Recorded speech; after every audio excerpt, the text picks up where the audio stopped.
umeshika. Tumeanza jitihada za kuzima moto mapema, lakini sasa moto ukatuzidi.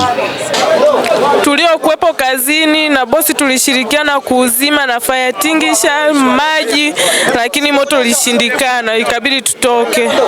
Mimi niuma sana DJ, afu mashine zote zimeungua mpaka dakika hii hapa tuelewe tutakuwa tunapataje ulaji. Kwa kweli tutamisi vitu vingi, kwa hiyo ni sehemu ambayo ilikuwa kwa kweli inawasaidia watu aina mbalimbali wenye stress zao na ambao hawana stress. Ilikuwa ni sehemu kwa kweli ya watu wanapenda kuburudika, ni sehemu watu walikuwa wanapenda kupumzika. Kwa kweli watu watamisi sana. Ni kweli ninavyosema ndugu mwandishi wa habari, ni kwamba umbali wa kutoka Geita pamoja na kufika Katoro ni almost kilomita 47 kwenda 50.